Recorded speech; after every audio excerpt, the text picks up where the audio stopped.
Mas que porra foi essa?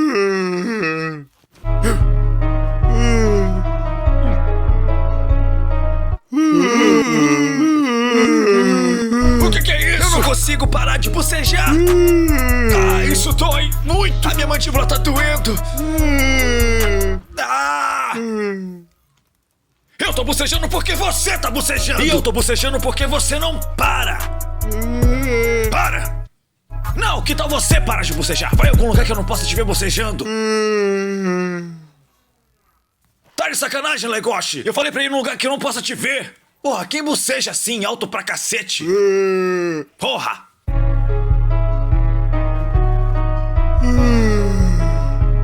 Ainda dá pra te ver? E por que você tá olhando? Não!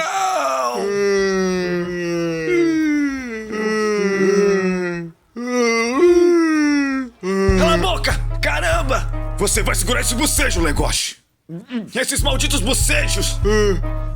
Irritantes! Acabou agora! Nós não vamos fazer mais, tá bom? Nós vamos ficar quietos, quietinhos e parar aqui. Caraca, Lui!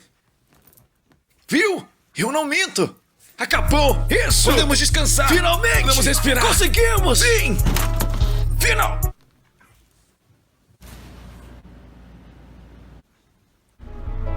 Haru, por favor, não faça isso. Vamos conversar. Não se atreva, garota! Ai, meu Deus!